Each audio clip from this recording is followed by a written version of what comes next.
কথা বলবো পার্সন হিসাবে, ব্যক্তি বিশেষ, যে আপনি এখন 2 রাকাত নামাজ পড়তে চান, সালাত পড়তে চান, কিভাবে পড়বেন? ইমাম সালাত পড়িয়েছে, ইমামের দায়িত্বটা কি? ইমাম কিভাবে সালাত শুরু করবে, কিভাবে শেষ করবে, মানে ব্যক্তি পর্যায়ের সালাত। আপনি ঘরে মহিলা যারা সালাত পড়বে ঘরে কিভাবে পড়বে, এই ব্যক্তি পর্যায়ের সালাতের কথা হবে। যখন এটা বলবো তখন অনেক মাসলা মাসাইল থেকে যাবে, যেমন কাতারের মাসলা বাদ পড়ে যাবে, ইমামের পেছনে আপনি সূরা ফাতিহা পড়বেন কি পড়বেন না, আমিন বলবেন কি বলবেন না, এগুলো সব থেকে যাবে। এটা আজকে আলোচনায় আসবে না, যেহেতু ব্যক্তি পর্যায়ের সালাতের কথা বলবো। দ্বিতীয় যেটা দাবি আমার থাকবে, যতগুলো কথা বলবো তার মধ্যে কোনো মহিলা পুরুষ যেন এটা না ভাবে যে এটা পুরুষের জন্য বা এটা মহিলার জন্য, এমন যেন না ভাবে। কারণ আমরা যখনই কোনো কথা বলি এটা একজন পুরুষের জন্য যেমন মহিলার জন্য তেমন। যদি মহিলাদের জন্য ব্যতিক্রম কিছু থেকে থাকে তাহলে আমরা সেটা দলিল পেলে আপনাদেরকে ইন্ডিকেট করে দেব যে এই মাসলাটা শুধু মহিলাদের জন্য। আর যেখানে আমরা এটা বলবো না আপনি জেনে নেন, এবং দূর থেকে যারাই শুনছে দেখবে তাদের প্রত্যেককে বলছি এগুলো সব মহিলা এবং পুরুষের একই হুকুম। আমরা অন্যদের মতো বলি না যে মহিলা এবং পুরুষের সালাতে পার্থক্য আছে।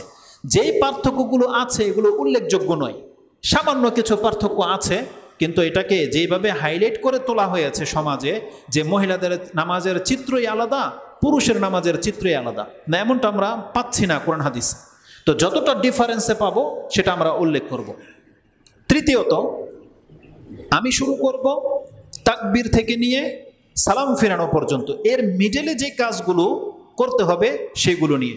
তার মানে তাকবীরের আগে যেগুলো শর্ত আছে, যেমন পবিত্রতা, কিবলামুখী হওয়া, পোশাকের পবিত্রতা, জায়গার পবিত্রতা, এগুলো নিয়ে কোনো কথা আসবে না, ওটা নেক্সট ধাপে ধাপে আসবে। তো 3 নম্বর পয়েন্ট যেটা বললাম, আমরা কথা বলবো শুধু আল্লাহু আকবার থেকে নিয়ে সালাম ফেরানো পর্যন্ত। এই বক্তব্যটাকে রেডি করতে গিয়ে আমি যে কিতাবগুলো দেখেছি এবং যে কিতাবগুলোকে সামনে রেখে আমি কথা বলবো, 10টা হাদিসের কিতাব রয়েছে। সর্বপ্রথম আসবে বুখারী, তারপরে কোট করব মুসলিম থেকে, তারপরে তিরমিজি থেকে, তারপরে 4 নম্বরে আসবে আবু দাউদ, 5 নম্বরে আসবে নাসাই, 6 নম্বরে আসবে ইবনে মাজাহ। এই 6টা কিতাবকে আরবি ভাষায় বা একটা শর্ট জুমলা আছে, সেটা হচ্ছে কুতুবে সিত্তা। কিছু কিছু টার্ম আজকে মনে রাখবেন, এটার ভুলবেন না কখনো। একসাথে বুখারী, মুসলিম, তিরমিজি, আবু দাউদ, নাসাই, ইবনে মাজাহ, এই 6টা কিতাবকে কি বলে? কুতুবে সিত্তা। একটা রং শব্দ ব্যবহার করছে, এটা আমি বলার জন্যেই শুধু এই শব্দটা বললাম। তাহলে এই 6টা কিতাবকে কি বলা হয়? আমি আবারও বলছি, কুতুবে সিত্তা। কুতুবে সিত্তা, কুতুবে সিত্তা মানে কি? কিতাবের বহুবচন হচ্ছে কুতুব, কিতাবের বহুবচন কুতুব, মানে একাধিক কিতাব। কয়টা কিতাব? সিত্তা মানে 6টা কিতাব। এই জুমলাটা সঠিক, কিন্তু যারা বলে সিহা সিত্তা, এই জুমলাটা সঠিক নয়। কেননা কেবলমাত্র বুখারী মুসলিম ছাড়া বাকি যে 4টা কিতাবের নাম নিলাম, তিরমিজি, আবু দাউদ, নাসাই, ইবনে মাজাহ, এই 4টা কিতাবের মধ্যে কিছু কিছু দুর্বল হাদিসও আছে যেগুলো সঠিক নয়। সেই কিতাবের রাইটার যিনি, লেখক, তিনি নিজে বলেছে হাদিস সহিহ না। আজকেও 2-একটা কথা আসবে। তাহলে 4 ইমাম বলেছে যে আমাদের কিতাবের এই হাদিসটা সহিহ নয়। এমনকি ইবনে মাজাহতে জাল হাদিস পর্যন্ত আছে, জাল হাদিস। তাহলে আপনি যদি বলেন যে সিহা সিত্তা মানে 6টা হাদিসের সহিহ কিতাব, এটা একটা ধোঁকা দিয়ে দেওয়া হয়েছে। যখনই আপনি বলবেন 6টা সহিহ কিতাব, তার মানে এই 6টা কিতাবের মধ্যে যত কথা আছে সব সহিহ। আর যদি এমনটাই হইতো তাহলে আমাদের সাথে আর মাযহাবীদের পার্থক্য কি থাকতো? কোনো পার্থক্য থাকতো না, তার দ্বন্দ্বই নাই। যদি 6 কিতাবের হাদিস গ্রহণযোগ্য হতো তাহলে সমাজে এই দ্বন্দ্বটা আর থাকতো না। কিন্তু এই দ্বন্দ্বটা কেন হয়েছে? যেহেতু ওই 4টা কিতাবের মধ্যে সব কথা সহিহ নয়। আর ওই 4টা কিতাবের সব কথাকে যদি আপনি গ্রহণ করে নেয়, বিশৃঙ্খলা সৃষ্টি হয়ে যাবে, বিশৃঙ্খলা। আপনি আজীব আজীব হাদিস পাবেন সেই কিতাবগুলোতে। তাহলে দেখতে পাবেন এই মসজিদে একই কাতারে আপনি দাঁড়াবেন, আপনার এক কাতারে যদি 100 জন থাকে 100 রকমের নামাজ হবে, 100 রকমের নামাজ। কিন্তু আপনি যদি ওই 4টা কিতাব থেকে শুধু গ্রহণযোগ্য হাদিসগুলো গ্রহণ করেন তাহলে ইনশাআল্লাহুল আজিজ, তাহলে এই 100 জনের মধ্যে প্রায় 90 জনের সালাত এক পাবেন আপনি, এক। এটা হচ্ছে দাবি। তাহলে যে কুতুবে সিত্তার জায়গায় যে সিহা সিত্তা শব্দটা বলছেন, এটা একটা রং শব্দ। কি? এটা ভুল শব্দ, কারণ সিহা সিত্তা নয়, এই 6টা হাদিসের কিতাব সবগুলোই সহি নয়। আশা করি এটা মনে থাকবে। 6। 7 নম্বরে আসবে মুসনাদে আহমদ, 8 নম্বরে আসবে মুয়াত্তা মালিক, 9 নম্বরে আসবে ইবনে খুজাইমা, 10 নম্বরে আসবে ইবনে হিব্বান। আমি এই অন্তত পক্ষে 10টা হাদিসের কিতাব দেখেছি। সংকলিত কিতাবের মধ্যে আসবে 11 নম্বরে মিশকাত, প্রথমে আসবে, দ্বিতীয় আসবে বুলুগুল মারাম, তৃতীয় আসবে তারগিব আর তারহিব, চতুর্থ আসবে আপনার ফিখের একটা কিতাব রয়েছে শেখ উসাইমিন রাহিমাহুল্লাহর, সেটা হচ্ছে আপনার ফতু আরকানুল ইসলাম। এই কিতাবগুলো দেখেছি। আর থাকবে কিছু সালাতের কিতাব, যেমন শেখ নাসিরুদ্দিন আলবানীর একটা সালাতের কিতাব রয়েছে, শেখ আব্দুল হামিদ ফাইজি হাফেজাহুল্লাহর একটা কিতাব রয়েছে সালাতে মুবাশশির, শেখ আসাদুল্লাহ গালিব হাফেজাহুল্লাহর একটা কিতাব রয়েছে রাসূল ইসলামের সালাত, এবং নাসিরুদ্দিন আলবানীর আগেই বলেছি, আর শেখ মুজাফফর বিন মহসিনুর সালাতের কিতাবটা দেখেছি। এইভাবে যে কিতাবগুলো দেখেছি তাতে এই সার্কেল থেকে যে জিনিসটা আমি পেলাম, শুধু এর সমন্বয়ে আমি কথা বলবো। তো কি আছে তাতে এই কিতাবগুলোতে? সর্বপ্রথম একজন ব্যক্তি যখন সে নামাজে দাঁড়াবে, তার প্রথম কাজ হচ্ছে সে কিবলামুখী হয়ে দাঁড়াবে, তারপরে তাকবীর বলবে। কিবলামুখী হওয়া, দাঁড়ানো আর তাকবীর বলা, এই 3টা কাজ এট এ টাইম একই সাথে হয়, এবং সাথে হাত উঁচা করা হয়। দুই হাত উঁচা করা হয়। এটা কেন বললাম না? কারণ 2 হাত উঁচা করা কিয়ামের মতো গুরুত্বপূর্ণ নয়, তাকবীর বলার মতো গুরুত্বপূর্ণ নয়, কিবলামুখী হওয়ার মতো গুরুত্বপূর্ণ নয়। কিবলামুখী হওয়া, দাঁড়ানো, তাকবীর বলা, এই 3টা কাজ বাধ্যতামূলক। এই 3টা কাজ বাধ্যতামূলক মানে ফরজ। 3টার কোনো একটা যদি ছুটে, নামাজ বাতিল হয়ে যাবে। কথাটা কি ক্লিয়ার? কিবলামুখী হওয়া এটা একটা আমল, দাঁড়ানো আর তাকবীর বলা, এই 3টা কাজ হচ্ছে ফরজ, বাধ্যতামূলক। তার কোনো একটা যদি ছুটে যায় তাহলে নামাজ বাতিল হয়ে যাবে। এই 3টার মধ্যে প্রথমটা কিবলামুখী হওয়া, এটা হচ্ছে নামাজের বাইরে, তার মানে নামাজ শুরু হওয়ার আগেই। এজন্য এটাকে শর্তের মধ্যে ফেলে দেওয়া হয়েছে। নামাজের যেই শর্তগুলো আছে, যেমন পবিত্রতা অর্জন করা, তারপরে জায়গা পাক হওয়া, পোশাক পাক হওয়া, নিয়ত করা, এগুলো কি? এগুলো প্রত্যেকটা হচ্ছে শর্ত। এগুলো যদি পুরা না হয়, আপনি নামাজ আরো সুন্দর করে পড়লেও কাজ হবে না। তো যেহেতু এগুলো শর্ত, আজকে শর্ত নিয়ে কোনো কথা বলবো না, তাহলে আমরা প্রথমটা ছেড়ে দিচ্ছি। সেটা কি? কিবলামুখী হওয়াটা আমরা ছেড়ে দিচ্ছি, এটা নেক্সট শর্তের আলোচনায় আসবে। দ্বিতীয়টা কি বললাম? দাঁড়ানো, কিয়াম। এটাকে আরবি ভাষায় কি বলে? কিয়াম করা, দাঁড়ানো। এটা হচ্ছে সালাতের রুকুন। রুকুন শব্দটা শুনেছেন? সালাতের কিছু বিষয় থাকে। সালাতকে, নামাজকে 3 ভাগ করা হয়েছে। কিছু আছে আপনাকে করতেই হবে, সেগুলো পুরো করতেই হবে। যদি কোনো একটা ইচ্ছা করে বাদ পড়ে অথবা ভুলে বাদ পড়ে, নামাজ বাতিল হয়ে যাবে। এগুলোকে বলা হয় কি? রুকুন। যেমন আমি তো একটা রুকুন বললাম যে দাঁড়ানো, এটা রুকুন। আর বলেন তো দেখি, সিজদা, সিরিয়াল প্রথম থেকে বলেন কোনো একটা। আর কি আছে রুকুন? সূরা ফাতিহা পড়া। আর কোন রুকুন? জি, কোরআন তেলাওয়াত করা। কোরআন তেলাওয়াত করা রুকুন? রুকুন না। তাহলে সূরা ফাতিহা রুকুন, দাঁড়ানোটা রুকুন, তাশাহুদ রুকুন। তার মানে 2 রাকাত বিশিষ্ট সালাতে শেষ তাশাহুদ, যদি তাশাহুদ বলেন, বলতে কি হবে? শেষ তাশাহুদ রুকুন। তারপরে রুকু, রুকুন, রুকু থেকে সোজা হয়ে দাঁড়ানো, এটা রুকুন। সাজদা রুকুন, বৈঠক, শেষ বৈঠক যেটা, এটা রুকুন। সালাম ফেরানো রুকুন। তার মানে এটা বেসিক ধারণা আপনাদেরকে দিয়ে দিলাম, যাতে আপনি বুঝতে পারেন যে রুকুন কোনটাকে বলে। এটা এমন রুকুন, এগুলোর কোনো একটা যদি কোনো অবস্থাতে ছুটে যায়, আপনি 2 সাজদা করতে হবে, একটা করেছেন আর একটা মনে নাই, আপনার নামাজ বাতিল হয়ে যাবে। যদি ওই রাকাতটাতে একটা সাজদা বাকি থাকে, তাহলে ওই রাকাতটা বাতিল হয়ে যাবে। আপনাকে স্মরণ হলে আরেকটা রাকাত এক্সট্রা পড়তে হবে, তারপরে সাজদা করতে হবে। ইনশাল্লাহ ওটা আমরা পরে আলোচনা করব। তাহলে আমরা আগে কি রুকুন বুঝতে পেরেছেন? রুকুন মানে কি? যদি কোনো রুকুন ইচ্ছাকৃতভাবে অথবা ভুলে যদি ছুটে যায়, নামাজ বাতিল হয়ে যাবে। তো তার সর্বপ্রথম রুকুন কি? সক্ষম ব্যক্তিদের জন্য দাঁড়াতে হবে। আর এই যে দাঁড়াতে হবে রুকুন বললাম, এটা দুইটা শর্ত। এক, সুস্থ ব্যক্তির জন্য, মানে সক্ষম ব্যক্তির জন্য। দ্বিতীয়ত হচ্ছে ফরজ সালাতের জন্য। এই কথাটা ক্লিয়ার হয়ে নেন। দাঁড়ানোটা রুকুন, কিন্তু কার জন্যে? সক্ষম ব্যক্তির জন্য। সক্ষম, সুস্থ আর সক্ষমের মধ্যে পার্থক্য আছে। আপনি সুস্থ, কিন্তু এমন জায়গায় আছেন যেখানে দাঁড়ানোটা আপনি সম্ভব নয়।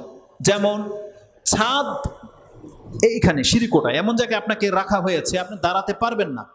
অথবা আপনার ঘরে জায়গা নেই, জায়গা একেবারেই নেই, এমন জায়গায় আপনি দাঁড়িয়েছেন যেখানে ফ্যান আপনার এখানে আছে। হয় ফ্যান চালাইতে পারবেন না, অথবা আপনাকে দাঁড়াইতে হবে, যেটা সহজ সেটা করতে হবে। এমন জায়গায়, গাড়িতে, লঞ্চে বা এমন জায়গায় যেখানে আপনি দাঁড়ানোতে সক্ষম নন, তাহলে এটা হচ্ছে সক্ষম আর অক্ষমের ব্যাপার, আর হচ্ছে সুস্থ আর অসুস্থতার ব্যাপার। তাহলে এই জন্য সক্ষম শব্দটা ব্যবহার করেছি। যেই ব্যক্তি দাঁড়াতে সক্ষম, তার মানে সে সুস্থ এবং দাঁড়ানোর মতো অবস্থা তার আছে, এটা হচ্ছে সক্ষম ব্যক্তি। এমন কোনো ব্যক্তি যদি কোনো ফরজ সালাত বসে আদায় করে, তাহলে তার নামাজ বাতিল হবে না। এই কথাগুলো আপনারা জানেন, কিন্তু আজকে কেন এটার প্রতি আমি জোর দিচ্ছি? আজকে যারা অসুস্থ, যারা চেয়ারে বসে সালাত আদায় করেন বা বসে সালাত আদায় করেন, তাদের একটা ত্রুটি হলো এই ক্ষেত্রে, আপনি কিন্তু 5 মিনিট দাঁড়িয়ে থাকতে সক্ষম। আপনি হয়তো রুকু করতে পারেন না, সেজদায় ঝুঁকতে পারেন না, কোমরে ডিস্কে প্রবলেম, হাঁটুতে প্রবলেম, কিন্তু আপনি কিন্তু দাঁড়াইতে সক্ষম। আর এমন ব্যক্তিদের দাঁড়িয়ে তাকবীর দিতে হবে। আল্লাহু আকবার বলাটা আপনাকে দাঁড়িয়ে বলতে হবে। এটা হচ্ছে কিয়াম। এই কিয়ামটা আমাদের উপরে ফরজ করা হয়েছে। কার উপরে বললাম? সক্ষম ব্যক্তির জন্য। আর শর্ত হচ্ছে ফরজ সালাতের জন্য। কারণ নফল সালাত ইচ্ছাকৃতভাবে কেউ যদি বসেও পড়ে, তাহলে তার নামাজ বাতিল হবে না, তার নেকি কমবে কিন্তু বাতিল হবে না। এই দলিলগুলো আমরা দেব। তাহলে আমাদের প্রথম কাজ কি? কিয়াম করা। কার জন্যে? সক্ষম ব্যক্তির জন্যে আর ফরজ সালাতের জন্য। কথাটা আবার মনে রাখেন, ফরজ সালাত। ফরজ আর নফলেতে পার্থক্য বুঝেন, তাই না? যেমন আমরা যে এখন 4 রাকাত সালাত আদায় করলাম এশার, এটা কি? ফরজ ছিল। তারপরে যে সুন্নত পড়েছেন ওটা ছিল নফল, মানে অতিরিক্ত। ওই সুন্নতটা আপনি বসে বসেই তাকবীর দিতে পারতেন, আপনার সালাত হয়ে যেত, কিন্তু অর্ধেক নেকি পেতেন। আমরা সেটা দলিলে উল্লেখ করব। তাহলে ক্লিয়ার আশা করি ইনশাল্লাহ। আপনি যতই অসুস্থ থাকেন না কেন, যদি আপনি দাঁড়িয়ে তাকবীর বলতে পারেন সক্ষম, তাহলে আপনাকে দাঁড়িয়ে তাকবীর বলতে হবে। অনেকে যারা চেয়ারে বসে পড়েন, আপনারা তালকিন করে দেবেন। অনেকে কিন্তু হেঁটে আসে, দেখবেন হেঁটে আসে, বাজারে চলাফেরা সব ঠিক আছে, কিন্তু মসজিদে এসে সে আগে বসে, বসে তারপরে সালাত পড়তেছে। এই সালাত হবে না তার। এটা খুব মারাত্মক ব্যাপার।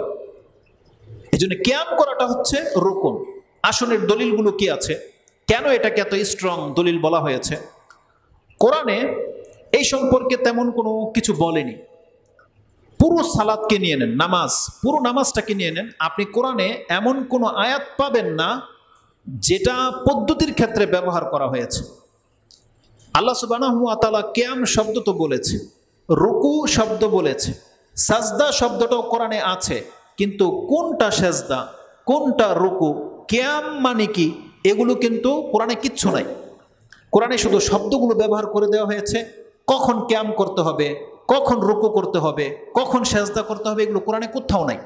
তার মানে পুরো নামাজটাকে হাদিসের মধ্যে ছেড়ে দেওয়া হয়েছে, রাসূলকে হ্যান্ডওভার করে দেওয়া হয়েছে। এখন রাসূল যেভাবে সালাত আদায় করেছে ওটার বর্ণনা হাদিসে আসছে, আমাদের কোনো হাদিস খুঁজতে হবে। আল্লাহ সুবহানাহু ওয়া তাআলা শুধু সালাত নয়, বরং পুরো ইবাদতটাকে আমাদের কাছে এইভাবে পেশ করেছে। কোরআনে আল্লাহ সুবহানাহু ওয়া তাআলা সূরা হাশর, এই সূরা হাশরের মধ্যে, এটা 59 নম্বর সূরা, সূরা হাশর, তার 7 নম্বর আয়াতে আল্লাহ সুবহানাহু ওয়া তাআলা বলছেন, ওমা আতাকুমুর রাসূলু ফাখুযু ওমা নাহাকুম আনহু ফান্তাহু। রাসূল তোমাদেরকে যা দেয় তোমরা তা গ্রহণ করো, এবং রাসূল যেই সমস্ত বিষয় থেকে তোমাদেরকে নিষেধ করে তা থেকে বেঁচে থাকো। তাহলে এই আয়াত দিয়ে আল্লাহ আমাদেরকে ইন্ডিকেট করে দিয়েছে, দেখো তোমার যা কিছু প্রয়োজন রাসূলের কাছ থেকে নাও। আরেকটা আয়াত আল্লাহ সুবহানাহু ওয়া তাআলা এর গুরুত্বের ক্ষেত্রে খুব কঠিনভাবে বলেছে, যে আয়াতটা আপনি পাবেন সূরা নিসা 4 নম্বর সূরার 64 নম্বর আয়াতে। তাতে আল্লাহ সুবহানাহু ওয়া তাআলা বলছেন, ওমা আরসালনা মির রাসূলিন ইল্লা লিইউতাআ বিইজনিল্লাহ। আমি এই পৃথিবীতে রাসূল পাঠাতাম না বা পাঠাইনি। কেন পাঠিয়েছি? ইল্লা বিইজনা লিইউতা বিইজনিল্লাহ, আমি এই জন্য পাঠিয়েছি যে আমার ইচ্ছা এটা। আল্লাহ বলছে এটা আমার ইচ্ছা তোমার উপরে যে তুমি রাসূলকে অনুসরণ করতেই হবে, নাহলে আমি রাসূল পাঠাতাম না। আল্লাহ বলছেন ওমা আরসালনা মির রাসূলিন, কোন রাসূলকে আমি পাঠাইনি এই জমিনে। কেন পাঠিয়েছি? আমার ইচ্ছায়। আল্লাহ বলছে আমার ইচ্ছায় যেন সবাই এই রাসূলকে অনুসরণ করে, এই জন্য আমি রাসূলকে পাঠিয়েছি। ওমা আরসালনা মির রাসূলিন ইল্লা লিইউতা বিইজনিল্লাহ। কোথায় বললাম? সূরা নিসা 4 নম্বর সূরার 64 নম্বর আয়াতে আছে। তো কোরআনে পদ্ধতি সম্পর্কে তেমন কিছু বলা হয়নি, তারপরেও ওলামায়ে কেরামরা চেষ্টা করেছে যে কোন আয়াতের সাথে এর সম্পর্ক যুক্ত আছে। যেমন কিয়ামের কথা কোরআনে কোথায় আছে? একটা আয়াতে আছে, সেটা হচ্ছে সূরা বাকারা 2 নম্বর সূরার 238 নম্বর আয়াতে, যেটা আমি প্রথমে পাঠ করেছি। এই 238 নম্বর আয়াতে আল্লাহ সুবহানাহু ওয়া তাআলা আমাদেরকে বলছেন, আল্লাহ সুবহানাহু ওয়া তাআলা বলছেন হাফিজু আলা সালাওয়াতি ওয়াস সালাতিল উস্তা ওয়া কুমু লিল্লাহি কানিতিন। এই আয়াতটা সূরা বাকারাতে 238 নম্বরে আছে। আল্লাহ বলছেন হাফিজু আলা সালাওয়াত, যতগুলো নামাজ আছে তোমরা এই নামাজগুলোকে হেফাজত করো। ওয়াস সালাতিল উস্তা, বিশেষভাবে মধ্যাহ্নের সালাতকে। এই মধ্যাহ্নের সালাত কি, এটা নিয়ে লম্বা চোরা ব্যাখ্যা করা হয়েছে, তবে বেশি পাল্লা ভারী হচ্ছে আসরের সালাত। এই মধ্যাহ্নের সালাত বলতে আসরের সালাতকে বোঝানো হয়েছে। এবং আসর সালাত, ফজরের সালাত, এগুলোর গুরুত্ব কত ইনশাআল্লাহ আমরা ফজিলতের পর্বে আলোচনা করব। তা আল্লাহ বলছেন তোমরা 5 ওয়াক্ত নামাজের হেফাজত করো, বিশেষ করে আসরের সালাত। কেন বললো আসরের সালাতের কথা? আপনি দেখতে পাবেন যারা 5 ওয়াক্ত সালাত আদায় করে অনেক সময় তাদের জন্য ফজর পড়াটা সহজ, কিন্তু আসর পড়াটা কঠিন হয়ে যায়। কেন? এই সময় মানুষ অধিকাংশ সময় গাফেল থাকে। আর যুবকদের জন্য আসরের সালাত পড়া সুটাফ, যুবক বাচ্চা যারা, কারণ এটা ওদের খেলার সময়, এটা ওদের খেলার সময়, মসজিদে ওকে টেনে নিয়ে আসতে পারবেন না, খুব কঠিন একটা সময়। কোরবানির সিজন যখন আসে দেখতে পাবেন আপনি মানুষ সালাত থেকে এত বেশি গাফেল, এই সালাতের সময়গুলো পার হয়ে যাচ্ছে হাটের দিনে, আপনি তাদেরকে খুঁজেই পাবেন না মসজিদে। এই জন্য আল্লাহ সুবহানাহু ওয়া তাআলা বলছেন ওয়াস-সালাতিল উস্তা, এক্সট্রা ভাবে আল্লাহ আসরকে মর্যাদা দিয়েছে। আর হাদিসে এটাও রয়েছে। আর তাছাড়া আসরের ওয়াক্তের কসম খেয়েছে আল্লাহ সুবহানাহু ওয়া তাআলা। এই আয়াতের অর্থ ফজরের নামাজের দিকেও যাবে, কারণ ফজরের নামাজকেও উস্তা বলা হয়েছে, আবার আসরের সালাতকেও উস্তা বলা হয়েছে। আর 2 ওয়াক্তের আল্লাহ কসম করেছে কোরআনে। এক আল্লাহ বলেছে ওয়াল ফজর, যেটা আপনি পাবেন 90 নম্বর সূরাতে আমপারায়, এবং আরেকটি সূরাতে সূরা আসর 103 নম্বর সূরা সম্ভবত, তাতে আল্লাহ বলছেন ওয়াল আসর। তার মানে আল্লাহ সুবহানাহু ওয়া তাআলা ওই বিষয়ের কসম করে যেটা অত্যন্ত গুরুত্বপূর্ণ। তো আল্লাহ বলছেন আসরের সালাতকে হেফাজত করো। তারপরে ওয়াকুমু লিল্লাহি কানিতিন, তোমরা আল্লাহর সামনে দণ্ডায়মান হও। কিভাবে? কানেত, বিনয়ী হয়ে। তাহলে এই যে আল্লাহ সুবহানাহু ওয়া তাআলা বলছেন যে কুমু, তোমরা দাঁড়াও, এটাকে এই কিয়ামের অর্থে নিয়ে আসা হয়েছে, যে এই কিয়ামের দলিল হচ্ছে এটা। কিন্তু আপনি জেনে নেন এটা মূলত কিয়ামের দলিল নয়। হতে পারে সামঞ্জস্যতা আছে, তাফসীরে উল্লেখ করা হয়েছে, সাহাবে কেরামরা বলেছে, কিন্তু আমরা আহলে কোরআনদের মতো নই। আহলে কোরআনদের স্বভাব কি জানেন? আহলে কোরআনরা একটা শীট বানিয়েছে, শীট লিখেছে যে এই নামাজ হচ্ছে কোরআন মাফিক। ওরা হাদিসের নামাজ মানে না, কোরআন থেকে নামাজ বানিয়েছে। কোথায় তাকবীর বলতে হবে, কোথায় রুকু করতে হবে, কোথায় সেজদা করতে হবে, ওরা নিজেরা সাজিয়েছে।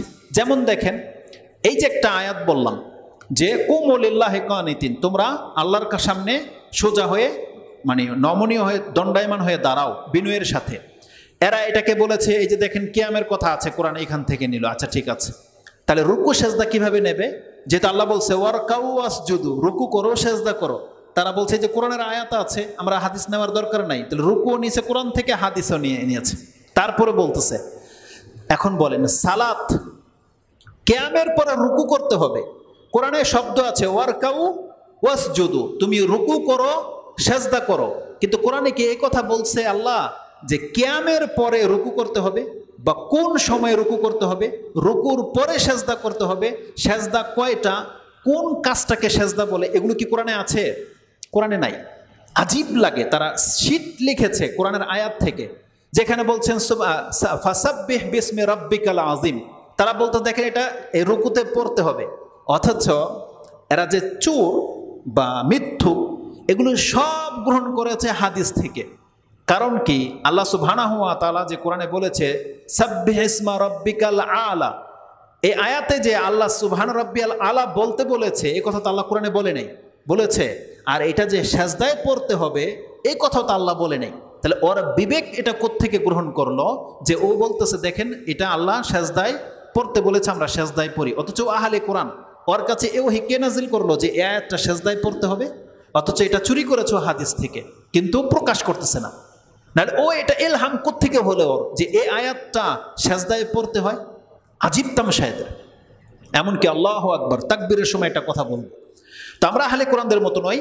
এই আয়াতটা মূলত তাকবীরের একটা দলিল, কিন্তু এটা দিয়েই তাকবীর মানে এটা দিয়েই কিয়াম সাব্যস্ত হয় না।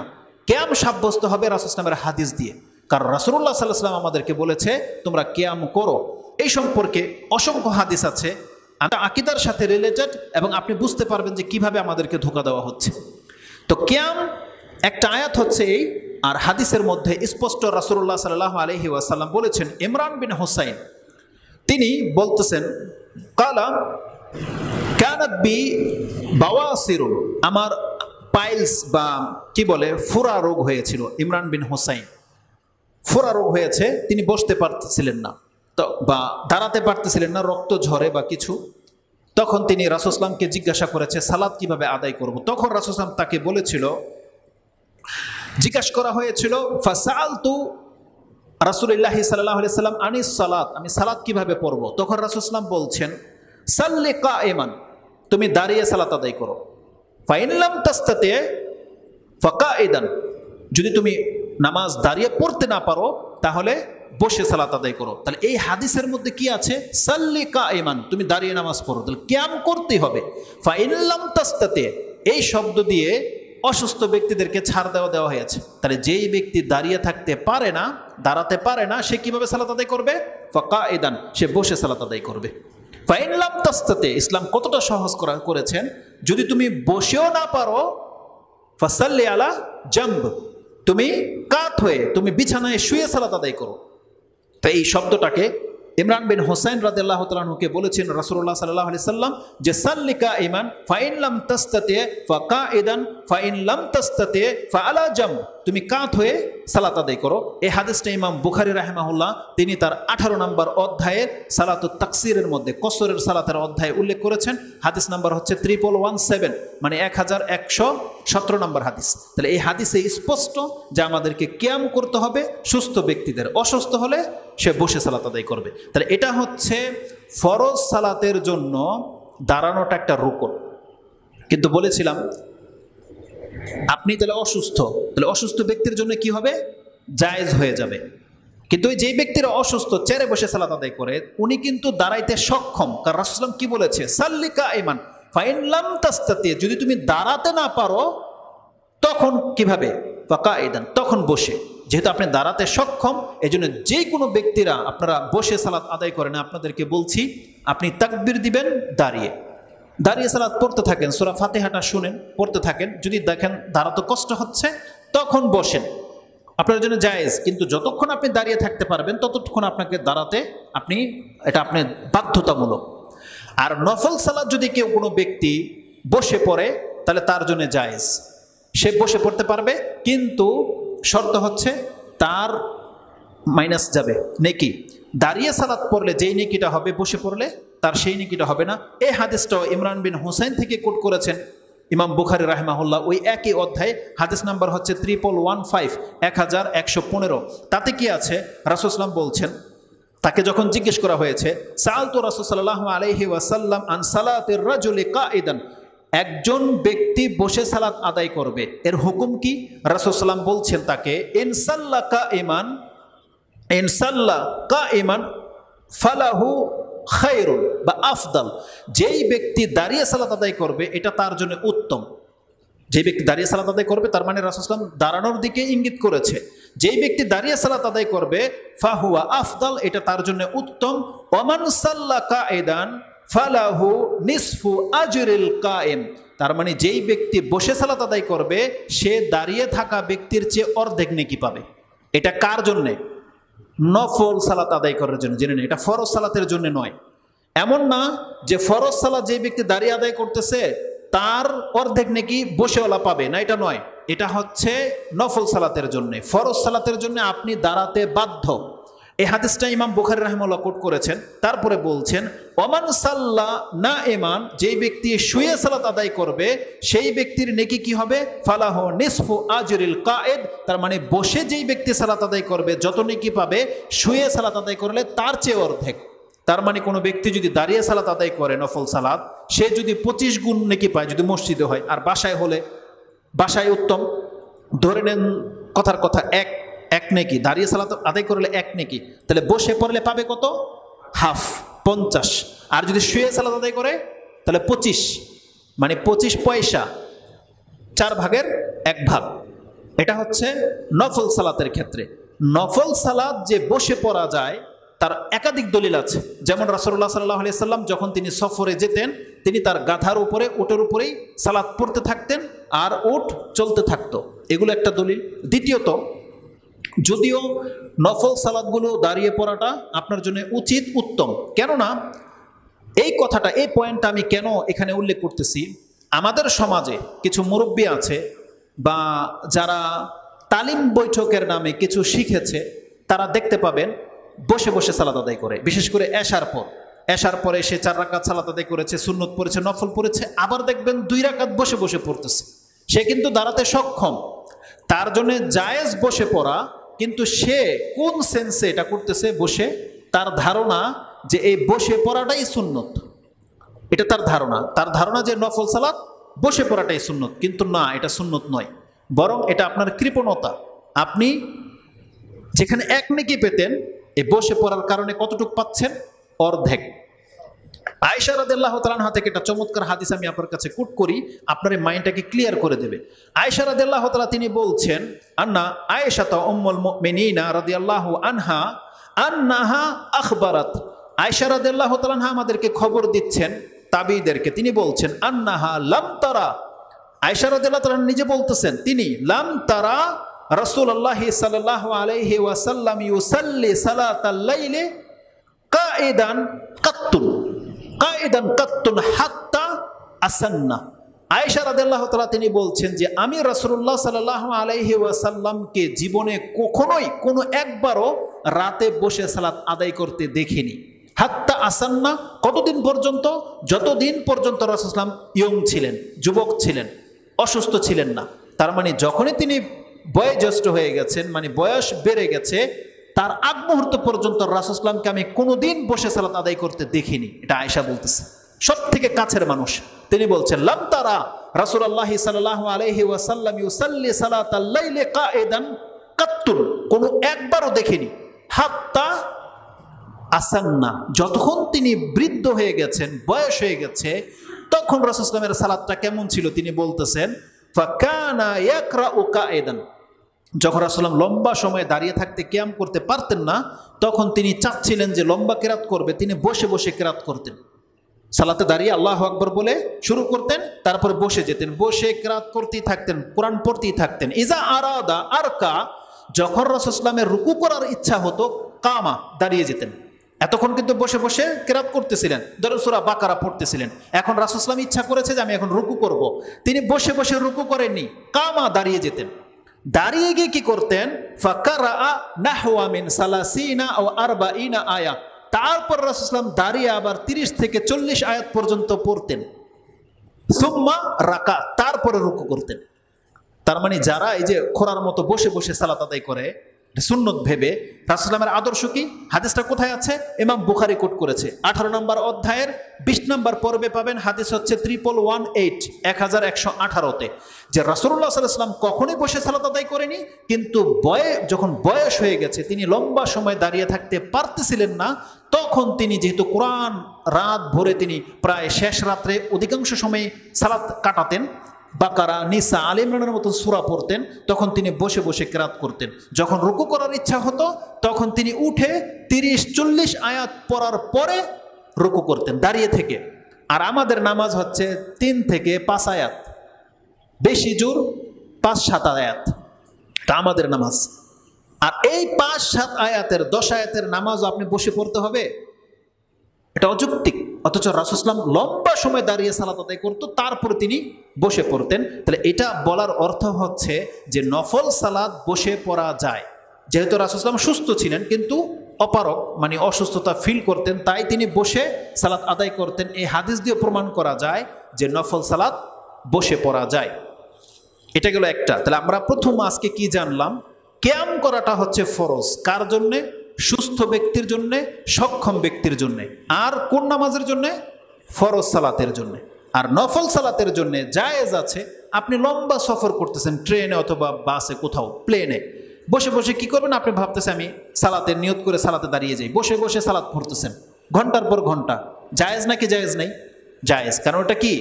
নফল সালাত। কিন্তু যদি ফরজ হয়, এই মাসলা জেনে নেন। আজকে অধিকাংশ যারা আমরা পরহেজগার মানে আমরা যানবাহনে নামাজ পড়ি, এদের যে একটা ভুল করে সেই ভুলটা আমি আপনাকে বলি। হাদিসে আছে যেই ব্যক্তি দাঁড়াতে সক্ষম তার বসে সালাত হবে না। বাসের মধ্যে, ট্রেনের মধ্যে আপনি দাঁড়াতে সক্ষম কি অসক্ষম? সক্ষম। হয় আপনাকে সিটটাকে ধরে দাঁড়াতে হবে, তাহলে আপনি দৌড়েই দাঁড়ান। দাঁড়াতে পারেন, দাঁড়াতে হবে। যেহেতু আপনি দাঁড়াতে সক্ষম, দাঁড়িয়ে আপনাকে কিরাত করতে হবে। যদি আপনি দাঁড়িয়ে থাকতে না পারেন তখন আপনি বসবেন। আর রুকু করবেন, সেজদা করবেন বসে, কারণ যেহেতু দাঁড়িয়ে থেকে রুকু করতে গেলে আপনি পড়ে যেতে পারেন। কিন্তু দাঁড়িয়ে থাকবেন, আপনি ধরে হলেও দাঁড়িয়ে থাকবেন। এমনটাই ফতোয়া লেখা হয়েছে প্রত্যেকটা আলেম, যারা বলেছে যে দাঁড়িয়ে আপনাকে সালাত আদায় করতে হবে। এক তাবী প্রশ্ন করছে আয়েশা রাদিয়াল্লাহু তাআলা আনহার কাছে যে এটা কি মহিলাদের ছাড় আছে, যে মহিলাকেও দাঁড়িয়ে পড়তে হবে নাকি মহিলার তো দুর্বল, মহিলাদের জন্য কি ছাড় আছে? সুবহানাল্লাহ। ইমাম আবু দাউদ রাহিমাহুল্লাহ তিনি এককভাবে এই হাদিসটাকে কোট করেছেন, অন্য কোনো ইমামের মধ্যে আপনি পাবেন না। আসলে ইন্টারনেট বা ল্যাপটপ বা এই মক্তবের শামেলা থাকাতে এগুলো বের করাটা কত সহজ। শুধুমাত্র এই হাদিসটা আবু দাউদ কোট করেছে, আমরা 2 দিনে পেয়ে গেছি। 10টা কিতাব ঘেটে নিয়েছি, এই হাদিস আর কোনো কিতাবে নেই, শুধু আবু দাউদে আছে। কত সহজ ধর্মটা চর্চা করা। ইমাম আবু দাউদ রাহিমাহুল্লাহ তিনি এককভাবে এই হাদিসটাকে কোট করেছেন। আতা ইবনে আবি রাবাহ তিনি বলছেন আয়েশা রাদিয়াল্লাহু তাআলা আনহাকে, আন্নাহু সাআলা আয়েশা রাদিয়াল্লাহু আনহা হাল রুখিসা লিন-নিসাই আইয়ুসাল্লিয়া আলা দাওয়াবি। রাসূল সাল্লাল্লাহু আলাইহি ওয়াসাল্লাম কি মহিলাদেরকে ছাড় দিয়েছে? মহিলারা কি চাইলে যানবাহনে বা পশুর উপরে সালাত আদায় করতে পারে বসে? আয়েশা রাদিয়াল্লাহু তাআলা তিনি বলছেন, কালাত লাম ইউরাখাস লাহুন্না ফি যালিক। মহিলাদের জন্য আল্লাহর রাসূল ছাড় দেয়নি, মহিলাদের জন্য জায়েজ নাই সে উটের পিঠে বা পশুর পিঠে বা আমরা কি বলবো গাড়ির উপরে বসে যানবাহনে মহিলারা বসে সালাত আদায় করবে, তাদেরকেও এই সুযোগ দেওয়া হয়নি। লাম ইউরাখাস লাহুন্না ফি যালিক, এই ক্ষেত্রে মহিলাদেরকেও ছাড় দেওয়া হয়নি। ফি শিদ্দাতিন ওয়ালা রাখাইন, আয়েশা রাদিয়াল্লাহু তাআলা বলছেন তার কষ্টকর হলেও ছাড় নাই, তার সুবিধা হলেও তার ছাড় নাই।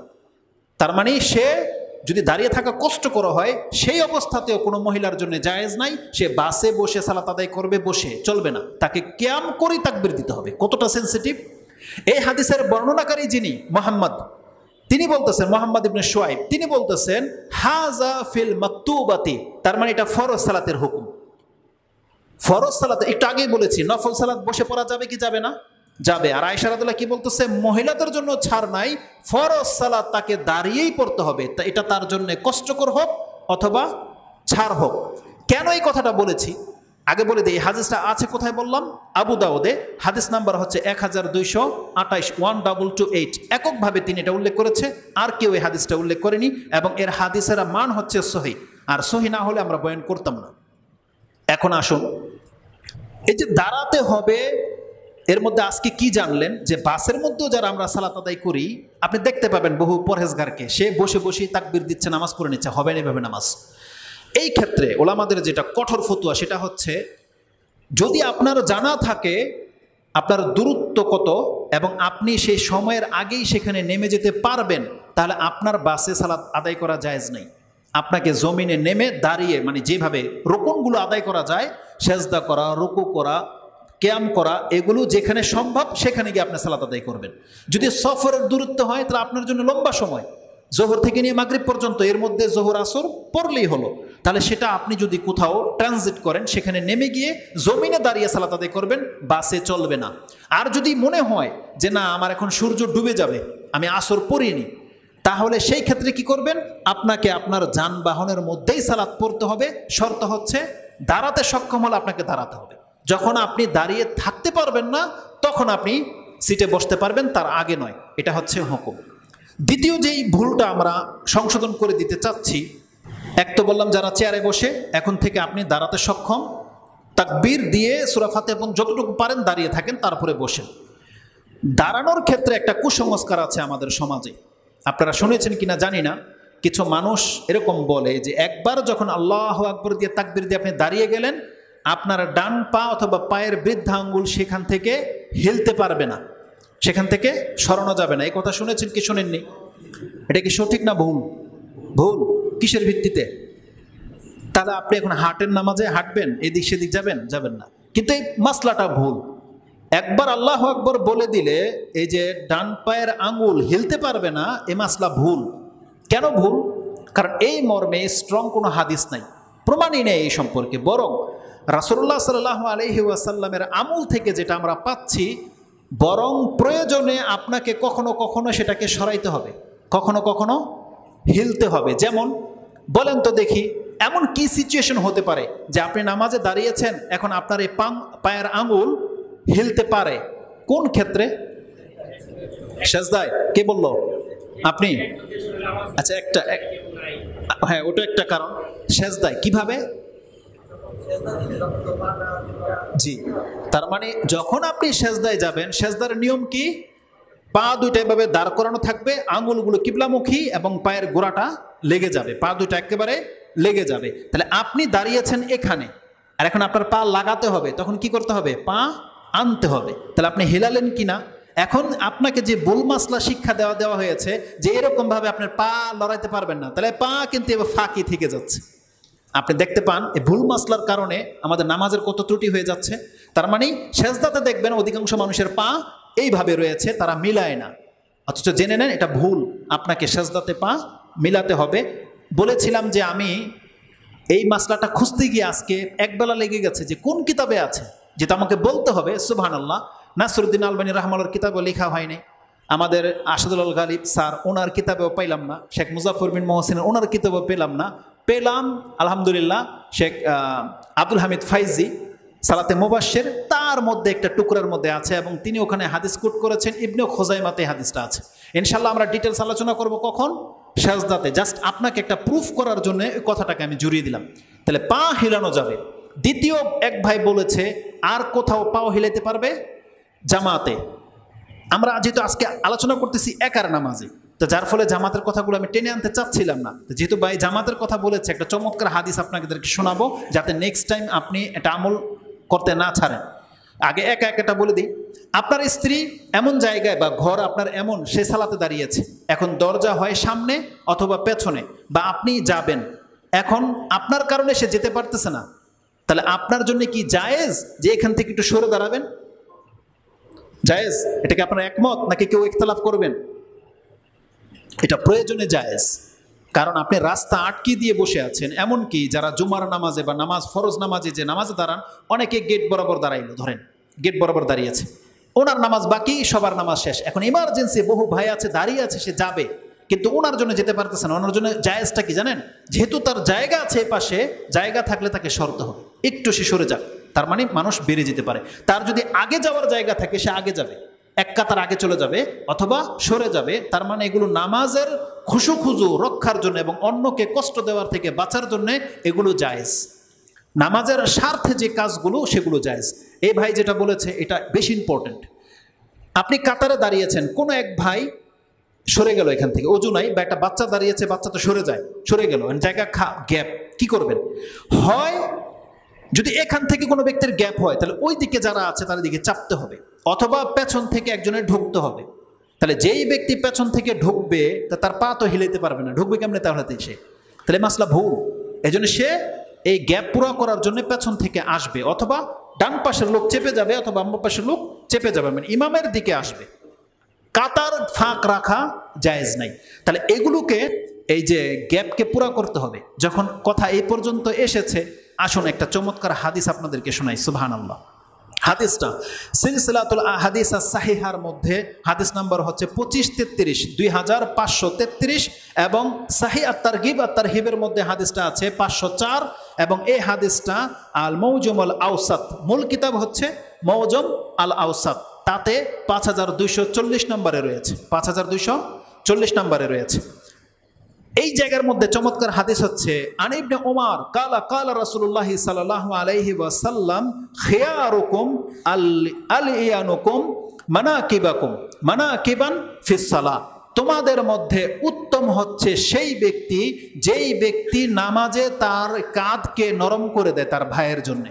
তার মানে আমাদের কিছু পাবলিক দেখবেন দাঁড়াইছে তো দাঁড়াইছে, ও হিলবে না, ওর কোনের কারণে ব্যথা লাগতেছে বা কিছু, ও হিলবে না। কিন্তু রাসূল সাল্লাল্লাহু আলাইহি ওয়াসাল্লাম কি বলছেন? তোমাদের মধ্যে উত্তম ব্যক্তি হচ্ছে সেই ব্যক্তি খিয়ারুকুম আলিয়ানুকুম মানাকিবান ফিস সালাহ, যারা কোনিকে নরম করে দেয় এরা হচ্ছে তোমাদের মধ্যে সব থেকে উত্তম। সেটা দাঁড়ানোর ক্ষেত্রে হতে পারে, সেজদার ক্ষেত্রে হতে পারে। অনেক সময় সেজদা দেখবেন যে আপনি সুন্নত পালন করতে গিয়ে একেবারে দিছেন, এটা চলবে না। একা যখন নামাজ পড়বেন আপনি, ইমাম এটা করতে পারে, যত প্রশস্ত করতে পারে সে ততটা প্রশস্ত করবে, কিন্তু জামাতবদ্ধ অবস্থায় একটু গুটিয়ে রাখেন নিজেকে, কারণ অন্য আপনার ভাইকে সুযোগ করে দেন। তাহলে এটা হচ্ছে উত্তম। তারপরে পরের অংশে রয়েছে ওমা তাখাত্তা আবদুন, একজন বান্দা যে পায়ের কদম ফেলে, বহু কারণে কদম ফেলে। এই হাদিসের মধ্যে যে কথাটা আছে ওমা তাখাত্তা আবদুন খুতওয়াতান, বান্দা যত কদম চলে এই জমিনে, আযামা আজরান, সব থেকে বড় নেকি সে ওই কদমে পায়, মিন খুতওয়াতিন মাশাহা রাজুলুন ইলা ফুরুজিন ফিস সালাতি ফাসাদ্দাহা, যেই ব্যক্তি একটা নামাজের মধ্যে গ্যাপকে পুরা করে দেওয়ার জন্য যেই কদম ফেলে, সব থেকে বেশি নেকি এই কদমে রাখা হয়েছে, সব থেকে বেশি নেকি। তার মানে কি, একজন ব্যক্তি যত নেকির কাজে কদম ফেলে, যেমন জিহাদে যায়, মসজিদে হেঁটে আসে, অসুস্থ ব্যক্তিকে দেখতে যায়, এর জন্য কি এগুলো সব নেকির কাজ, কদম ফেলে কিনা। আর একটা নেকির কাজ কি, যে মাঝখানে গ্যাপ হয়ে গেছে, সে পেছন দিক থেকে সামনে আসতে হবে, কি জন্যে? গ্যাপটা পুরো করার জন্য সামনে আসতে হবে। যে কদম ফেলবে, অথবা বাম পাশে ছিল ডান পাশে চাপতে হয়েছে, ওই পাশে ছিল এই পাশে চাপতে হয়েছে, এই যে একটা কদম সে ফেলেছে, সব থেকে বেশি নেকি সে এই কদমে পাবে। হাদিসটাকে সহি করা হয়েছে। তাহলে যেই ব্যক্তি পা হিলাবে না সে তো এটা করবে না, আর সে মাসলা জানেও না। অতএব এই হাদিসগুলো থেকে আমি যেটা আপনাকে দেখাতে চাচ্ছি, তো আমরা কিয়ামের ক্ষেত্রে যে ভুলগুলো করি, এক হলো আমরা এই যে এইভাবে মনে থাকাটাকে বাধ্যতা মনে করি, এটা বাধ্য নয়। তবে আমাদের এখানে আমাদের ভুলের মধ্যে আসেন, এই ভুলটা হয়তো আমরা করি না, আমরা জানি যে পা উঠানো যায় প্রয়োজনে অপ্রয়োজনে। আবু বকর রাদিয়াল্লাহু তাআলা আনহু একদিন সালাতে দাঁড়িয়েছেন, আর ওই সময় রাসূল সাল্লাল্লাহু আলাইহি ওয়াসাল্লাম এসেছে মসজিদে, সবাই হাততালি দিচ্ছে, ইশারা করতেছে, যে যাটা জাহেলিয়াতের ওই এটাই থেকে গেছিল, এই বিধানটা তখন নাজিল হয়নি, সে হাততালি দিচ্ছে বা কিছু বলতেছে। আবু বকরের তার এমন ঈমান ছিল, তিনি নামাজে দাঁড়িয়ে গেলে যদি বলেন যে পেছনে কিয়ামত হয়ে গেছে, আবু বকর রাদিয়াল্লাহু তাআলা টেরবে না, একবার একটু তাকাবে না পেছনে। কিন্তু যখন অধিকাংশ মানুষ এমনটা করতেছে, তিনি টের পেয়েছেন যে রাসূলুল্লাহ সাল্লাল্লাহু আলাইহি ওয়াসাল্লাম চলে আসছে। তখনই রাসূল সাল্লাল্লাহু আলাইহি ওয়াসাল্লাম দেখতে পেয়েছে যে আবু বকর দেখেছে। আবু বকর যখনই পেছনে সরে আসতে চাচ্ছে, রাসূল সাল্লাল্লাহু আলাইহি ওয়াসাল্লাম বলছে, না আলা মাকানাক, তুমি তোমার ইমামতির জায়গায় থাকো। কিন্তু আবু বকর সিদ্দিক রাদিয়াল্লাহু তাআলা আনহু তিনি সাহসী পেলেন না যে রাসূল চলে আসছে আর আমি ইমামতির মধ্যে থাকবো, হতেই পারে না। তিনি পেছনে সরে আসলেন। তারপর রাসূল সাল্লাল্লাহু আলাইহি ওয়াসাল্লাম গিয়ে ইমামতি করলেন। শেষে কি বলেছেন রাসূল সাল্লাল্লাহু আলাইহি ওয়াসাল্লাম, যে তোমাকে ইশারা করলাম তারপরও তুমি কেন থাকলে না? আবু বকর সিদ্দিক রাদিয়াল্লাহু তাআলা বলেছিলেন যে আবু কুহাফার ছেলের ক্ষমতা কি করে হয় যেখানে রাসূল চলে আসে আর আবু বকরের ইমামতি করার সাহস কি করে হয়? তিনি বলেছিলেন যে আবু কুহাফার ছেলের এই ক্ষমতাই নাই যে রাসূলের ইমামতি করবে, ইয়া রাসূলুল্লাহ। এভাবে তিনি সরে গেছেন। তাহলে এই যে ইমামতি থেকে তিনি পেছনে সরে আসলেন, তাহলে এটা কি জায়েজ না জায়েজ? তাহলে জায়েজ। প্রয়োজনে আপনাকে এটা করতে হতে পারে। ইমামের যদি ওযু ছুটে যায়, ইমামের ধরেন উজু ছুটে যায়, হতে পারে কি পারে না? আরে আমাদের সমাজের আমাদের ইমান এমন, আমার ছুটে গেলে হয়তো আমি কোনোদিন বলবো না, এইভাবে হয়তো নামাজ পড়ায় ফেলবো, কারণ আমাদের ইমান তো একেবারে দুর্বল, তাই না? আর মানুষ কি বলবে, সুবহানাল্লাহ। কিন্তু আমরা তো আল্লাহকে ভয় করি না, আমরা তো মানুষের লজ্জা এইসবকে ভয় করি। এই ক্ষেত্রে একটা চমৎকার কথা বলে দিই, মুহাম্মদুর রাসূলুল্লাহ সাল্লাল্লাহু আলাইহি সাল্লাম তিনি যে একমাত্র আল্লাহকে ভয় করতেন, আর কোনো সমাজ কোনো মতবাদকে তিনি যেন ভয় করতেন না, তার বাস্তব উদাহরণ কি জানেন? একটা ঘটনা তো আপনারা জানেন না, যে ইকামত হয়ে গেছে, সবাই সারিতে দাঁড়িয়ে গেছে, হঠাৎ করে রাসূলুল্লাহ বলছে আলা মাকানিকুম, তোমরা তোমাদের জায়গায় দাঁড়াও। রাসূলুল্লাহ ঘরে গেলেন, গিয়ে গোসল করে তারপরে এসে সালাত আদায় করলেন। এ হাদিস জানেন কি জানেন না? যারা জানেন তো আলহামদুলিল্লাহ, নেক্সট ইনশাল্লাহ নাম্বারিং সহ বলবো। কেন বলেন তো দেখি? আমরা সবাই তো মনে করি কি রাসূলুল্লাহ নাপাক ছিল, গোসল করে আসছে, তাই। এখানে ইমানের কি ব্যাপার দেখেন তো। রাসূল যে নাপাক এটা আল্লাহ ছাড়া আর কেউ জানে? কেউ জানে না। তাহলে রাসূল যদি চাইতো, যদি ওই অবস্থায় নামাজ পড়াইতো, পারতো কিনা? মানে যেটা আল্লাহর ব্যাপার, তো আর তো কেউ জানে না। কিন্তু রাসূলুল্লাহ সাল্লাল্লাহু আলাইহি ওয়াসাল্লাম জানে সে নাপাক, আর এই কথাটা আল্লাহ জানে। একমাত্র আল্লাহর ভয় থাকলে এমনটা কেউ করতে পারে। এই কথাটা কেন বললাম জানেন? আমাদের এক হতভাগা, আমাদের বাংলাদেশের এক হতভাগা, ওর নাম মাকসুদ না কি যেন ছিল, নাস্তিক হয়ে গেছে। হ্যাঁ, মুফতি কি নাম যেন, মাসুদ, মাসুদ না কি যেন, মাসুদ নাস্তিক হয়ে গেছে। ও বলে ইসলাম সত্য না। কেন বলতেছে? আমি 10 বছর নাপাক অবস্থায় নামাজ পড়াই নিলাম, কিছুই হইল না আমার। বুঝছেন? ইমাম, কোরআনের হাফেজ 10 বছর নাপাক অবস্থায় নামাজ পড়িয়েছে মুসাল্লিদেরকে। এই নির্বুধ কি বুঝে যে মুসাল্লিদের কোনো ক্ষতি হয় নাই? ওকে বুঝে? এটা বুঝে নাও। কারণ ওর তকদির খারাপ করেছে, মুসাল্লিদের কিছুই হয়নি। কারণ মুসাল্লিদের তার অন্তরের মালিক নয়। ও যদি আল্লাহকে ভয় পাইতো তো এই কাজটা কোনোদিন করতো না। কিন্তু ওর রেজাল্ট যে কি হবে যদি তওবা না করে মরে, আমরা দোয়া করে আল্লাহ যেন ওকে দুনিয়াতে হেদায়েত করে দেয়, নাহলে তো এই ধরনের নাস্তিক তো কাফেরদের মতো শাস্তি পাবে, কোনোদিন না নাজাত পাবে না। তাহলে এটা হচ্ছে ইমান। তো কি বলতে চাচ্ছিলাম, যে হিলা জায়েজ। আর কি আছে এরকম? এই বিষয়গুলোতে আমাদের এই কিয়ামের মধ্যে আমরা এটা দেখতে পাই। তাই বললাম, আমরা কি তাহলে এখন নামাজে হিলতে পারবো? কিন্তু অনেকে কি করেন, অযথাই নামাজে দাঁড়াইছে, এ পাও দিয়ে এ পাও এরকম করতেছে, মশা মারে, মশা দেখেছেন এভাবে মশা মারে, তারপরে অযথাই। কিন্তু এর চেয়ে তো আরেকটা বেশি ভুল আমাদের অধিকাংশ মানুষ বেখেয়ালে করি কি না জানি না, কিন্তু করি। সেটা কি জানেন? আপনি দেখতে পাবেন বেশ কিছু মানুষ নামাজ পড়তেছে স্থিরভাবে, কিন্তু যেমনি সেজদায় যাওয়ার সময় হবে সে এক বিঘত পেছনে আইসা তারপর সেজদা করে। দেখেছেন এরকম লোক? এক কদম পেছনে আসে, আইসা সেজদা করে, অভ্যাস হয়ে গেছে।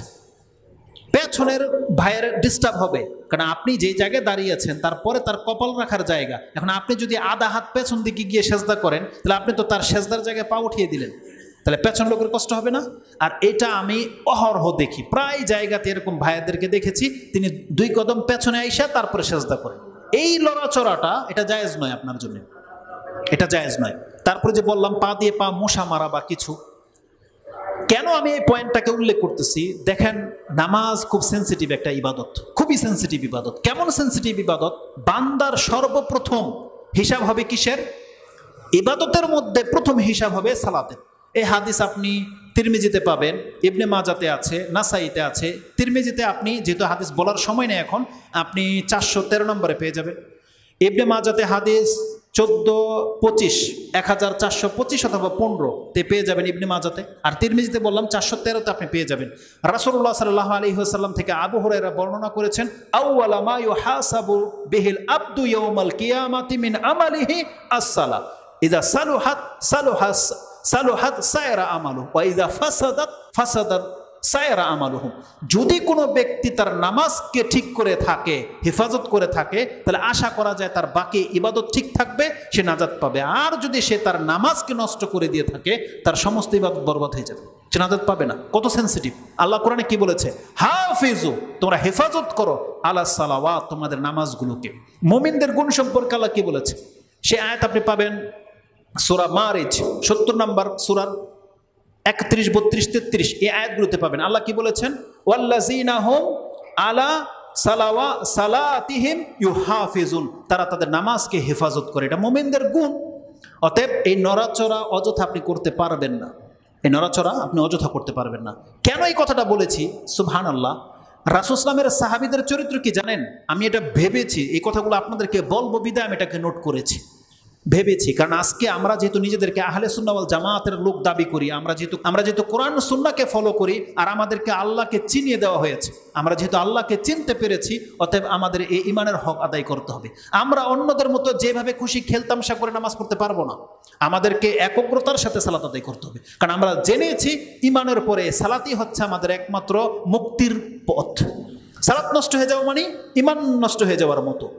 সাহাবে কেরামরা রাসূলুল্লাহ সাল্লাল্লাহু আলাইহি ওয়াসাল্লামের সামনে যখন বসতেন, এক সাহাবী বলতেছেন, তিনি হচ্ছেন উসামা বিন শারিকিন, উসামা বিন শারিক, তিনি বলছেন কালা আতাইতুন নবী সাল্লাল্লাহু আলাইহি সাল্লাম, আমি একদিন রাসূল সাল্লামের মজলিসে আসলাম, তার কাছে আসলাম, ওয়া আসহাবাহু কাআন্নামা আলা রুউসিহিমুত তায়র, আমি তার সাহাবীদেরকে দেখতে পেলাম এমনভাবে বসে আছে যেমন মাথার উপরে পাখি থাকে, লড়লে পাখি উড়ে যাবে। কোনো ব্যক্তির কোনো মরা কিছুর উপরে পাখি থাকে না, আপনি দেখতে পাবেন যদি আপনি এরকম পারি, পাখি কি করে উড়ে যায়। তার মানে এমনভাবে রাসূল সাল্লামের সামনে তারা বসে থাকতেন, আপনি দূর থেকে মনে হবে যে সবগুলো স্তব্ধ হয়ে গেছে।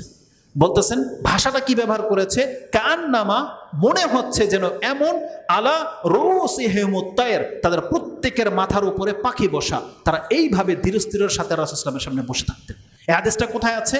ইমাম আবু দাউদ কোট করেছেন, হাদিস হচ্ছে 3855। এটা আপনি পাবেন কিতাবুত তিব, ওই চিকিৎসার অধ্যায়ের প্রথম হাদিস এটা। কারণ এই সাহাবী চিকিৎসা সম্পর্কে জিজ্ঞেস করতে এসেছিল, বা উনি চিকিৎসা সম্পর্কে জিজ্ঞেস করতে আসেনি, ওই সময় একটা বেদুইন এসে রাসূল সাল্লামকে জিজ্ঞেস করেছে, ইয়া রাসূল, আমি কি চিকিৎসা গ্রহণ করব? রাসূল সাল্লাম বলছে, হ্যাঁ তুমি চিকিৎসা গ্রহণ করো, কারণ আল্লাহ সুবহানাহু ওয়া তাআলা যে কোনো রোগের আগে ঔষধ নাজিল করে। ঔষধ আছে, প্রত্যেকটা রোগের ঔষধ আছে। এই হাদিসের ভাষাটা হচ্ছে এরকম, প্রত্যেক রোগের ঔষধ আল্লাহ নাজিল করেছে, একমাত্র বার্ধক্যের ঔষধ নাজিল করেনি। তার মানে কোনো ব্যক্তি এমন কোনো ঔষধ নাই যে তার যৌবনকালে ফিরে আসতে পারে। রাসূল বলছেন এই রোগের ঔষধ ছাড়া সব রোগের ঔষধ আল্লাহ নাজিল করে দিয়েছে। অতএব আল্লাহ সুবহানাহু ওয়া তাআলা যে মহামারী আমাদের কাছে নাজিল করেছে, আমরা আল্লাহর কাছে দোয়া করি, আল্লাহ মুসলিমদেরকে সেই ঔষধেরও ব্যবস্থা তুমি করে দাও, এটা আমরা দোয়া করি। এই হাদিস থেকে আমরা যেটা বলতে চেয়েছি যে সাহাবীদের সামনে, যেহেতু সাহাবীরা রাসূলুল্লাহ সাল্লাল্লাহু আলাইহি ওয়াসাল্লামের সামনে এইভাবে যদি বসে থাকে, তাহলে আপনি দাঁড়াচ্ছেন কার সামনে? বলেন, কার সামনে দাঁড়াচ্ছেন? যখনই আপনি বলেন আল্লাহু আকবার, আপনি জানেন রেজাল্টটা কি হয়। একটা চমৎকার হাদিস নিয়ে নেন। এই হাদিসটা ইমাম বুখারী রাহিমাহুল্লাহ তিনি তার 406, যখনই আপনি নামাজে দাঁড়াবেন এই নাম্বারটা মনে রাখবেন। হাদিসের নাম্বার মুখস্থ করা বড় কঠিন কিছু নয়, মানে এই হাদিসগুলোকে এইভাবে আপনি আমলের মাধ্যমে মনে রাখবেন। 406, 416, 753 বুখারীতে 3 জায়গায় এসেছে, এবং মুসলিম হাদিসের মধ্যে 1110, মানে 1110 নম্বরে পেয়ে যাবেন। কি বললাম? 406, 416, 453, 753, এটা হচ্ছে বুখারীতে 3 জায়গায় আছে। কি আছে হাদিসটা? রাসূলুল্লাহ সাল্লাল্লাহু আলাইহি ওয়াসাল্লাম আমাদেরকে বলতেছেন, আব্দুল্লাহ ইবনে উমর রাদিয়াল্লাহু তাআলা আনহু তিনি এই হাদিসের বর্ণনাকারী, তিনি বলছেন আন্না রাসূলুল্লাহ সাল্লাল্লাহু আলাইহি ওয়াসাল্লাম রাআ বুসাকান, রাসূল সাল্লাম নামাজে কিবলার দিকে দাঁড়িয়ে আছেন, দেখতে পেলেন কিবলার দিকে নাক ফোঁটা বা কফ ফোঁটা, মানে নাকের ফোঁটা বা কফ কেউ ফেলে রেখেছে। বুসাকান কিবল আল মসজিদ ফি জিদারিল কিবলাতি, কিবলার দেয়ালে রাসূল দেখতে পেলেন। তখন কি করলেন? ফাহাক্কাহু, সেটাকে মুছে দিলেন রাসূল, নিজের হাতে সেটাকে মুছে দিলেন। কিছু নিয়ে কয়েকটা বর্ণনা এসেছে, কিছু নিয়ে মুছেছেন, একদিন নিজের হাতে মুছেছেন এরকম, বা খেজুর পাতা ছিল হয়তো ছিঁড়ে ফেলেছেন, ওটা হতে পারে, রাসূল মুছেছেন। তারপরে সুম্মা আকবালা আলান নাস, যে মেসেজটা রাসূল সেই দিন দিয়েছিলেন, এটা হচ্ছে আজকের আমাদের শিক্ষণীয় বিষয়। রাসূল মানুষের কাছে আসলেন, এসে বললেন আকবালা আলান নাস, বলছেন ফাকালা, রাসূল বললেন ইজা কানা আহাদুকুম ইউসাল্লি, তোমাদের মধ্যে যখন কোনো ব্যক্তি নামাজে দাঁড়ায়, সে যখন নামাজ পড়ে, ইউসাল্লি ফালা ইয়াবসুকান্না কিবালা ওয়াজহিহি, সেই জন্য তার সামনে বরাবর থুতু না ফেলে। মানে আপনি আল্লাহু আকবার দাঁড়িয়েছেন, এখন আপনি আপনার সামনে বরাবর থুতু ফেলবেন না। কফ যদি চলেও আসে সামনে ফেলতে পারবেন না, ডান দিকে ফেলতে পারবেন না। কোথায় ফেলতে পারবেন? হয় বাঁ দিকে। বাই বলতে এখন আপনার আরেক ভাই তো নামাজ পড়তেছে, এর উপরে ফেলবেন না।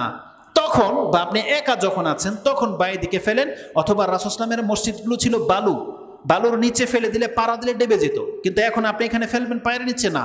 প্রত্যেকের সাথে টিস্যু রাখার চেষ্টা করবেন, টিস্যুতে অথবা নিজের কাপড়ে আস্তিনের মধ্যে নিয়ে নেন, কফটা নিয়ে নেন। তার মানে এই কফ গিলা যাবে না, এটা আমাদের জন্য অত্যন্ত ক্ষতিকর, যার ফলে নামাজেও গিলতে নিষেধ করা হয়েছে। কাপড়ে নিয়ে নেন।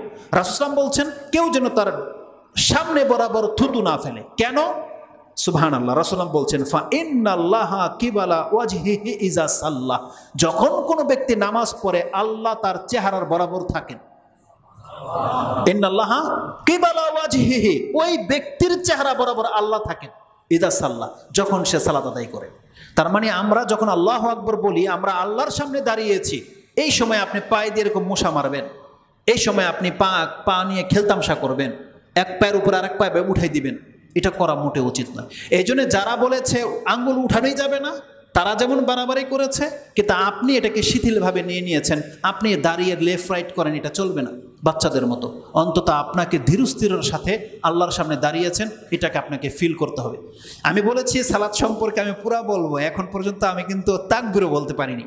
তো যেহেতু সময় শেষ হয়ে গেছে আমি আর লম্বা কথা বলবো না, কারণ আমাদেরকে আমাদের ধারণা অনুযায়ী কথা বলতে হবে, ঠিক আছে? আমি শুধু একটা দেখে নিই যে এই দাঁড়ানোর সম্পর্কে বিশেষ কোনো কিছু ছুটলো কিনা। আমার তো মনে হয় যে বিশেষ কিছু ছুটেনি। হ্যাঁ, ওই যে আয়াতটা সেটা হচ্ছে কি, আবার স্মরণ করিয়ে দিই। আল্লাহ কি বলেছে? হাফিজু আলা সালাওয়াত ওয়াস সালাতিল উস্তা ওয়া কুমু লিল্লাহি কানিতিন। আল্লাহর এই কথাটা আপনি ভুলবেন না। আল্লাহ বলছেন বান্দা তুমি তোমার রবের সামনে দাঁড়াচ্ছ, অতএব বিনয়ের সাথে দাঁড়াও। যেখানে সাহাবীরা রাসূল সাল্লাল্লাহু আলাইহি ওয়াসাল্লামের সামনে হিলতেন না, আর আপনি একবার ভাবতে পারেন তারা আল্লাহর সামনে কিভাবে দাঁড়াতেন। আমাদেরকে সেই চরিত্রের হতে হবে। আল্লাহ সুবহানাহু ওয়া তাআলা আমাদের ইবাদতগুলোকে কবুল করার তৌফিক দান করেন, এবং আমরা যেন রাসূল সাল্লাল্লাহু আলাইহি ওয়াসাল্লামের দেখানো পদ্ধতিতে সালাত আদায় করতে পারি। আল্লাহ সেই জ্ঞান তুমি আমাদেরকে ধারণ করার তৌফিক দান করো। আকুলু লিকাউলি হাযা আস্তাগফিরুল্লাহ লি ওয়া লাকুম ওয়া লিসাইরিল মুসলিমিন ফাস্তাগফিরু ইন্নাহু